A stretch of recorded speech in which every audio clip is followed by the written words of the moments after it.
Friends, గతంలో మనం ఏదైనా సమాచారం కావాలంటే గూగుల్లో సెర్చ్ చేసేవాళ్ళం.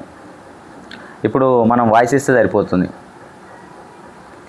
అదేవిధంగా ఆర్టిఫిషియల్ ఇంటెలిజెన్స్లో పీడిఎఫ్ అప్లోడ్ చేస్తే మనకు డేటా ఇచ్చేస్తుంది.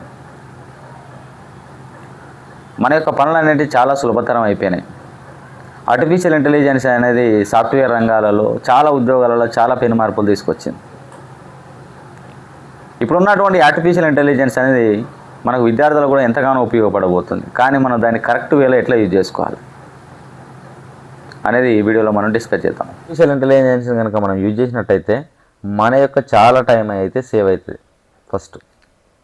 తర్వాత రెండో విషయానికి వచ్చినట్టయితే మనం ఎంతో కాంప్లెక్స్ ఉన్నటువంటి ఎంతో కష్టతరమైనటువంటి వాటిని మనం ఈజీగా నేర్చుకోవచ్చు.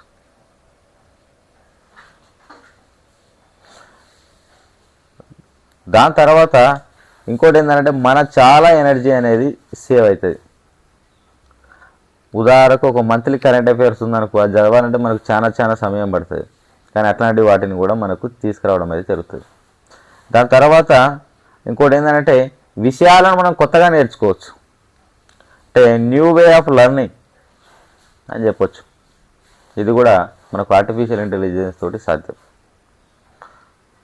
సో ఆర్టిఫిషియల్ ఇంటెలిజెన్స్ అనేది మన యొక్క ప్రిపరేషన్లో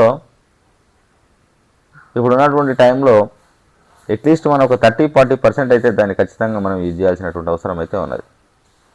చాట్ జీపీటీని యూజ్ చేసి ఆస్క్ డౌట్స్, నువ్వు ఏ ప్రశ్న అడగవచ్చు. మనం గూగుల్లో సెర్చ్ చేసే కొన్నిటికి ఆన్సర్ రాకపోవచ్చు, కానీ చాట్ జీపీటీకి పంపిస్తే మాత్రం ఖచ్చితంగా వస్తాయి. తర్వాత మనకు కావాల్సినటువంటి సింపుల్ లాంగ్వేజ్, కొన్ని కష్టతరమైన భాషలను సింపుల్ లాంగ్వేజ్లు వస్తాయి. మనకు ఆన్సర్ తెలుగు అండ్ ఇంగ్లీష్లో ఎన్ని కావాలన్నా వచ్చేస్తాయి. మనకు కావాల్సి ఉంటే క్రియేట్ పజిల్స్ కానీ మాక్ టెస్ట్లను కానీ క్రియేట్ చేసి మనకైతే ఇవ్వడం అయితే జరుగుతుంది. సో మ్యాథమెటిక్స్లో మనం ఆర్టిఫిషియల్ ఇంటెలిజెన్స్ని ఎట్లా యూజ్ చేయొచ్చు? ఫస్ట్ వచ్చేసి మనం ఒక టాపిక్ చదివినాం. సో దానికి సంబంధించినటువంటి రిలవెంట్ క్వశ్చన్స్ లేవనుకో, దాన్ని క్వశ్చన్స్ క్రియేట్ చేయమని చెప్పొచ్చు. తర్వాత ఒక ప్రాబ్లం ఉన్నది, పుస్తకంలో షార్ట్కట్ ఇచ్చిర్రు, మనకు ఎంత చదివినా అర్థమవుతలేదు. దాన్ని మనం ఆర్టిఫిషియల్ ఇంటెలిజెన్స్కి పంపిస్తే అది డీటెయిల్గా మనకు ఎక్స్ప్లెనేషన్ ఇవ్వడం అయితే జరుగుతుంది. దాని తర్వాత ఒక క్వశ్చన్ అనేది ఇంగ్లీష్ మీడియంలో ఉన్నది, మంచి మెటీరియల్ ఉన్నది, నాకు తెలుగులోకి ట్రాన్స్లేట్ కావాలంటే ఈ ఆర్టిఫిషియల్ ఇంటెలిజెన్స్ మొత్తం దాన్ని తెలుగులోకి ట్రాన్స్లేట్ చేయడం అయితే జరుగుతుంది.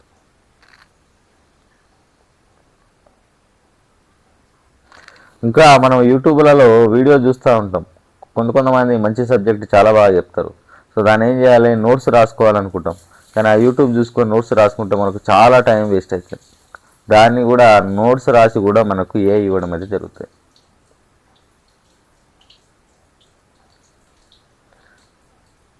ఇట్లా మనము మ్యాథమెటిక్స్లో ఏఐని అయితే యూజ్ చేసుకోవచ్చు.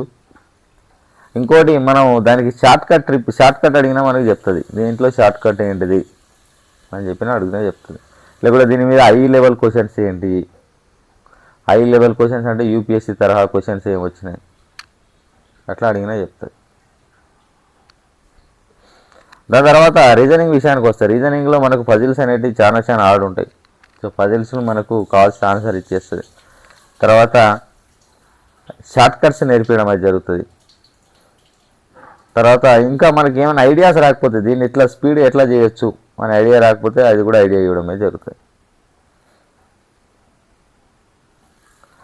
తర్వాత ఈ జనరల్ సైన్స్ విషయంలో ఆర్టిఫిషియల్ ఇంటెలిజెన్స్ని మనం ఎట్లా యూజ్ చేసుకోవాలి? ఫస్ట్ కెమిస్ట్రీ అంతా దానికి అప్లోడ్ చేయండి. కెమిస్ట్రీ మొత్తం అప్లోడ్ చేసి మనకు కన్సైన్స్ నోట్ అంటే షార్ట్ నోట్స్ తయారు చేయి, లేకుంటే షార్ట్ నోట్స్ తయారు చేయమంటే బుక్ మొత్తం చదివి మన కోసం ఒక 10 పేజెస్ షార్ట్ నోట్స్ తయారు చేయమంటే తయారు చేస్తుంది. లేదంటే లెసన్ మొత్తం దానికి అప్లోడ్ చేసి 1 పేజ్ షార్ట్ నోట్ తయారు చేయమంటే షార్ట్ నోట్ తయారు చేసేస్తారు ఫ్రెండ్స్. అందులో మీకు ఏదైనా కాన్సెప్ట్ తెలియదు, దాన్ని ఎక్స్ప్లెయిన్ చేయమంటే ఎక్స్ప్లెయిన్ చేస్తుంది. ఒక ఏఐ టీచర్లకి ఎక్స్ప్లెయిన్ చేయమంటే ఎక్స్ప్లెయిన్ చేస్తుంది వాయిస్ రూపంలో. లేదు మనం ఒక చాప్టర్ మొత్తం చదివినాం, దాంట్లో క్వశ్చన్స్ లేవు, రిలవెంట్ క్వశ్చన్స్ లేవు, దాంట్లో నుంచి క్వశ్చన్స్ ఫ్రేమ్ చేసి నన్ను అడుగానంటే క్వశ్చన్స్ ఫ్రేమ్ చేసి ఇస్తుంది ఫ్రెండ్స్.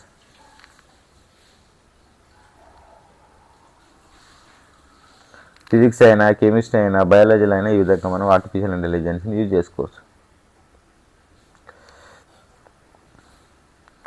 దాని తర్వాత కరెంట్ అఫైర్స్ విషయానికి వస్తే మనకు సమ్మరీస్, కరెంట్ అఫైర్స్ అంటేనే మనకు చాలా చాలా హెవీగా ఉంటుంది. నువ్వు దానికి ఒక మంత్లీ కరెంట్ అఫైర్ మ్యాగజైన్ దానికి పంపించేసి దీంట్లోకి వెళ్ళి ఒక 100 క్వశ్చన్స్ రెడీ చేసి నాకు ఏమను అనుకో, మోస్ట్ ఇంపార్టెంట్ క్వశ్చన్స్ రెడీ చేసి ఇస్తుంది. మనం ఎగ్జామ్ కూడా దానికి మెన్షన్ చేయొచ్చు. నా గ్రూప్ డీకి ఎగ్జామ్ సంబంధించినటువంటి ఒక 100 క్వశ్చన్స్ రెడీ చేసి ఇవ్వమని చెప్పి రెడీ చేసి ఇస్తుంది. లేదు ఒక కరెంట్ అఫైర్స్ ఒక మంత్లీ మ్యాగజైన్ దానికి పంపించేసి దాంట్లోకి వెళ్ళి నాకు ఒక page important topics short cuts ఇవ్వమంటే ఇచ్చేస్తుంది. అంటే మనం పూర్తిగా చదవాల్సినటువంటి అవసరం లేదు. లేదా దీన్ని కరెంట్ అఫైర్స్ సంబంధించినటువంటి పీడిఎఫ్ దానికి పంపించి దాంట్లోకి ఒక 100 క్వశ్చన్స్ రెడీ చేసి ఇవ్వమంటే రెడీ చేసి ఇస్తుంది. 200 క్వశ్చన్స్ రెడీ చేసి ఇవ్వమంటే రెడీ చేసి ఇస్తుంది. దాంట్లోకి వెళ్ళి షార్ట్ ఆన్సర్ చేయమంటే షార్ట్ ఆన్సర్ చేస్తుంది, లాంగ్ ఆన్సర్ చేయమంటే లాంగ్ ఆన్సర్ చేస్తుంది. లేకుంటే మైండ్ మ్యాపింగ్ చేసి ఇచ్చేసి నాకు ఎట్లా గుర్తుపెట్టుకోవడం అర్థమే కాలేదంటే మైండ్ మ్యాపింగ్ కూడా చేస్తారు ఫ్రెండ్స్. ఈ విధంగా మనము ఎడ్యుకేషన్లో ఆర్టిఫిషియల్ ఇంటెలిజెన్స్ని అయితే యూజ్ చేసుకోవచ్చు ఫ్రెండ్స్.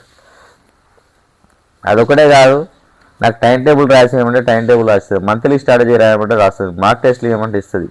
అసలు మన పేపరు రాసి దానికి ఇచ్చేస్తే అది అనాలసిస్ కూడా చేస్తుంది ఫ్రెండ్స్.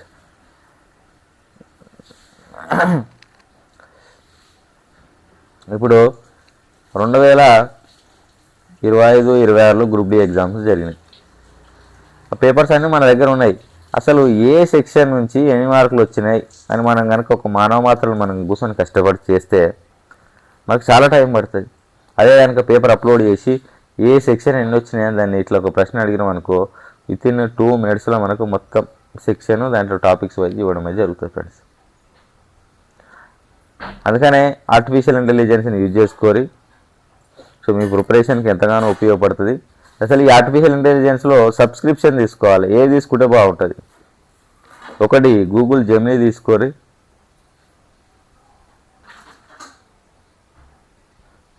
లేదంటే చాట్ జీపీటీని తీసుకునే ప్రయత్నం చేయండి ఫ్రెండ్స్. నెలకు 200-300 అవుతాయి. మొబైల్ రీఛార్జ్ అనుకొని వదిలేసేయండి, తప్పదు. ఇప్పుడు ఈ ఫాస్ట్ డెవలప్మెంట్ యుగంలో మనం కొత్త కొత్త విషయాలు నేర్చుకోవాలి. వాటికి అనుగుణంగా మన యొక్క ప్రిపరేషన్ కొనసాగిస్తుండాలి. ఇంకా ప్రిపరేషన్లో కూడా టిప్స్ కూడా ఇచ్చింది. Focus on speed and accuracy. Speed accuracy ఉండాలి. డైలీ రివైజ్ చేస్తేనే మనకు రైల్వేలో సక్సెస్ అవుతాం. అంటే మనం కొన్నిసార్లు ఏం చేస్తామంటే ఇవాళ చదివింది ఒక 15 minutes చదవండి ఫ్రెండ్స్. దాన్ని ఏం చేయాలి, 10 minutes రివిజన్ చేయాలి, లేదా 5 minutes రివిజన్ చేయండి. ఎంత రిటెన్షన్ ఉంది, మన దగ్గర ఎంత గుర్తుపెట్టుకోగలుగుతున్నాం. ప్రీవియస్ పేపర్ సాల్వ్ చేయడం, ఏఐని ఏమైనా యూజ్ చేసి డౌట్స్ని మనం అడగవచ్చు. Track your progress. ఒక బుక్ పెట్టుకోరు, గ్రూప్ డి ప్రిపరేషన్ అని ఒక బుక్ పెట్టుకోరు. బుక్ పెట్టుకుని దాంట్లో ఈరోజు ఎంత చదివినాం, సో మన ఎట్లున్నది, అసలు గ్రూప్ డి జాబ్ మనతో అవుతుందా కాదా, అట్లాంటివి అందులో రాసుకోండి. సోషల్ మీడియా డిస్ట్రాక్షన్స్, యూట్యూబ్ కానీ, ఇన్స్టాగ్రామ్ కానీ, ఫేస్బుక్ కానీ, షార్ట్ వీడియోస్ బంద్ చేసేయండి. లాంగ్ వీడియోస్ కూడా బంద్ చేసేయండి. Believe in consistency. మీరు రోజు కష్టపడారంటే జాబ్ మీ సొంతం అవుతుంది. కష్టపడలేదనంటే మళ్ళీ ఇట్లనే ఉంటుంది మన పరిస్థితి. ఓకే ఫ్రెండ్స్, ఈ విధంగా ఆర్టిఫిషియల్ ఇంటెలిజెన్స్ని యూజ్ చేసుకొని జాబ్ క్రాక్ చేయొచ్చు. కష్టపడి చదవండి, ఖచ్చితంగా జాబ్ అనేది మీ సొంతం అవుతుంది.